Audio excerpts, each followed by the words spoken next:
So think about it, when I say suffering, people cringe.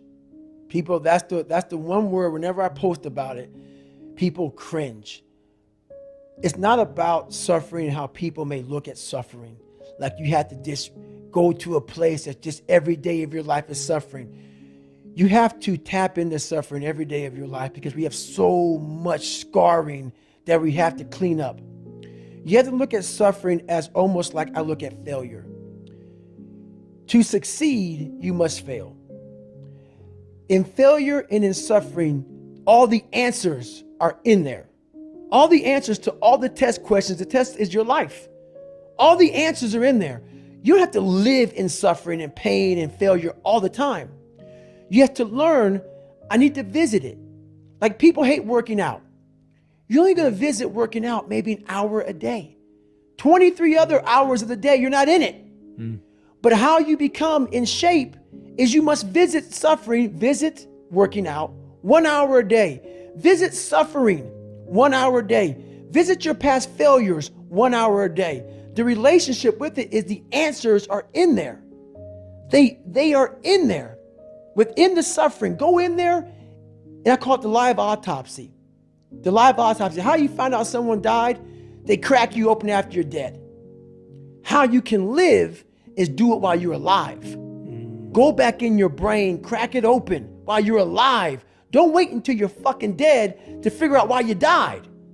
Do it while you are living. Go in there, go into the suffering, go into the pain of your life and say, why did this suck for me so bad? Why am I afraid of all this stuff? Why have I shut down the whole world?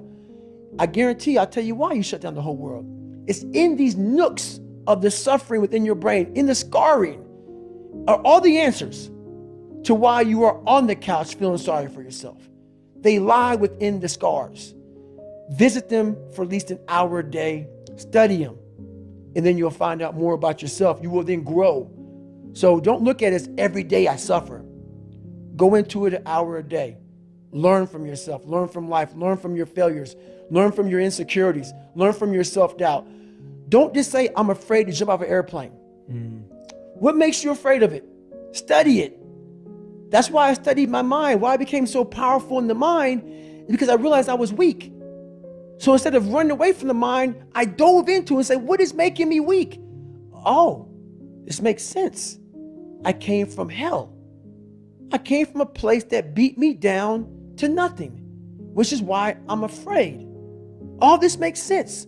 So systematically, one by one, I went back and met every single person in my mind, every situation. I went one-on-one with them again in my mind and said, okay, let's now revisit this. And that's how you do it. That's how it works. And guess what? People say, how'd you do that? You know every painful moment. Yeah, you remember it. You remember it. We try to put it under a rug, lift the rug up, you'll find them. Yeah, the dust will come up in your face. It'll come up quick. Yeah. So that's how I was able to write that book. Yeah. You don't forget that shit. No. You want to. Yeah. And that's where you fail. By trying to forget it. That's where you fail. That's where there's no growth. Let's just move forward from all this. Yeah. There's no growth there. There's no growth there. No. You just want to forget about it. Yeah. You will continue making the same fucked up mistake. Yeah. You will continue doing the same things wrong if you don't go back. So as I'm talking and as I'm going back, I'm very aware that I'm going to do that. Yes. And I may do it for 45 minutes. And then I'm like, you knew you were going to do this. You have to be very aware of the conversation you're having while you're doing it, because your mind chooses the path of least resistance. Your mind has the ultimate tactical advantage over you. It knows what scars you. It knows your fears. It knows your insecurities, and it protects you. Which is why I talked about the 40% rule in my book. The 40% rule is all about the brain has the tactical advantage over you. It knows, and it keeps you away from all that. That's why it says, don't jump out of an airplane. Don't go in the ocean where there's sharks. It's a protective mechanism. Don't go back to the place where your dad beat the shit out of you in your mind. Don't go back. The brain protects you, but protects you so much, it doesn't allow growth. So the brain is an amazing thing, but the brain controls you. You must control it. You must take power over your own mind, or your mind will guide you into all the soft places that your brain wants to live in. Your brain has enough information. It doesn't want to go through that process of mind hardening. It doesn't want to do that. I gotta remember what time I gotta be here, what time I gotta be there. This is where I want to stay. I'm peaceful and wants to stay very peaceful and away from scarring. It happened when I could never get over the hump. I kept on feeling like I was getting over the hump. And then one little windstorm, small little windstorm would come by and push me back to scratch. It's like, why?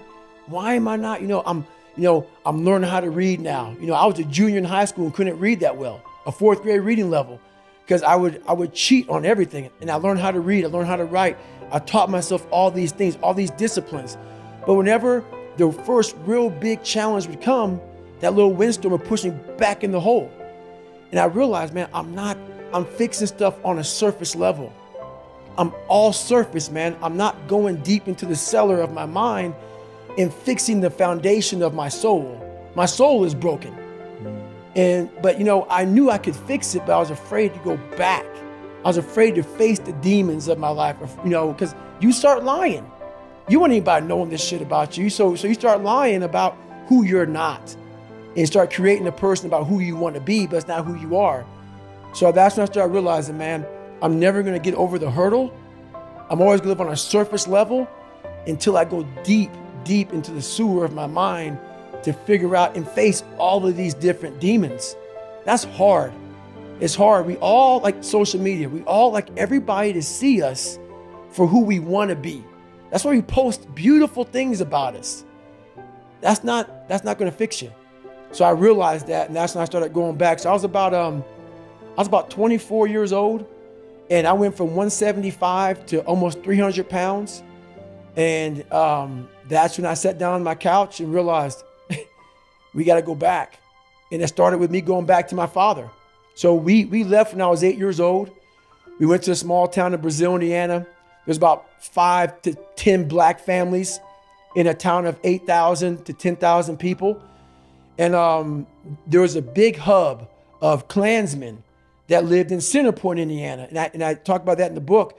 So the Klan marched in the 4th of July parade in 1995 in Indiana.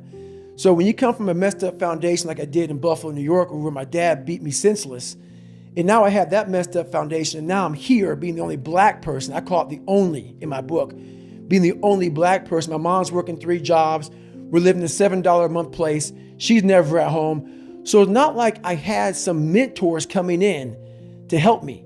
They were trying to put me in these different group places for like having some shrink talk to me and these 8, 9 kids, and one kid setting his house on fire, another kid's peeing in the trash can, another kid had a helmet on, banging his head up against the wall. And I'm looking at this at 8 years old. And I'm gonna get back to your question that you asked me, but these are the things I had to go back and relive. I'm 24 years old now, and I have to go back to all these things that no one knew about me in this group place where I'm in this place where these people are crazy and they think I'm crazy. And I'm looking at them thinking, I'm not crazy. You just don't know where I come from. I came from a place that truly damaged my mind, damaged my soul. And now I have to go back on my own to face this shit. So, at 24 years old, I sat there a lot of times. It was like one day I woke up and said, I got to face this. This haunting fucking voice in my head kept on saying, man, we got to go back. The only way we can go forward is to go all the way back. And that's very scary to do for everybody. Yeah. But the only way you're going to fix yourself is to go all the way back to the beginning, to your childhood, because that's where everything starts. And that's what's blocking most of us. All of us. Yeah. All of us. Everybody thinks it's, my God, like my marriage is messed up. This is messed up. You have to go back to fix all your problems. It all starts from the root, man. The root, yeah. The root. I was just about to say, we have to go back to the root, because otherwise we're just dealing with the symptoms. That's it. Yeah. And you cannot fix anything by giving it Motrin. You have a jacked up knee. The swelling may go down, but it's still jacked up in there. You got to get it fixed. You got to fix the knee. All those pills do, so pretty much, is just let the swelling go down, and you can live a little longer, but you're not fixing the problem. So one big thing is the accountability mirror. You have to start with yourself.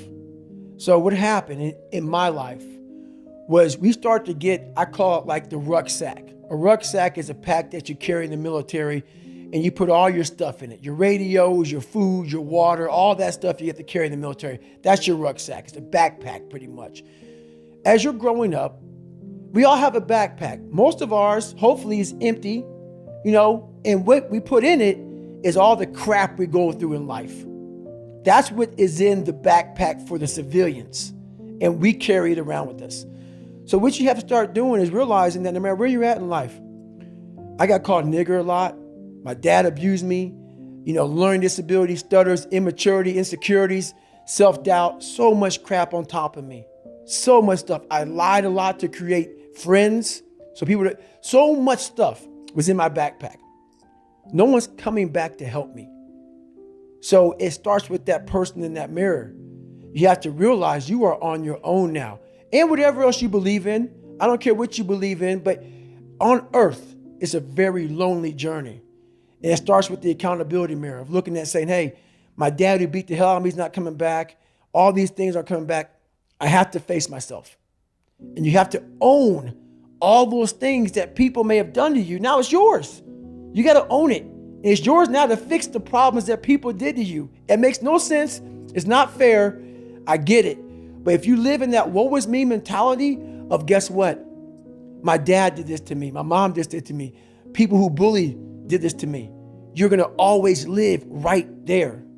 You have to figure out ways to move forward because you're not coming back.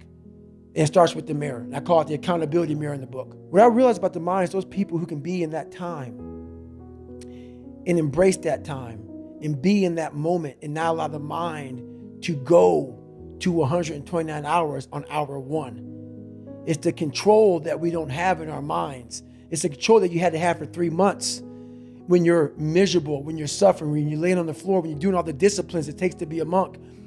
You cannot think about the whole process. It will make you, it will make you so insanely crazy. It's impossible. It's inhumane what I'm about to do to myself. You have to be able to break all these big, humongous, painful things in life down to the smallest molecule, because that's all the brain can handle. The brain can't handle hours and hours and hours of suffering, but it can handle right now. I'm in the Pacific Ocean and it's very cold and this is what I'm doing. Don't think about the rest of it.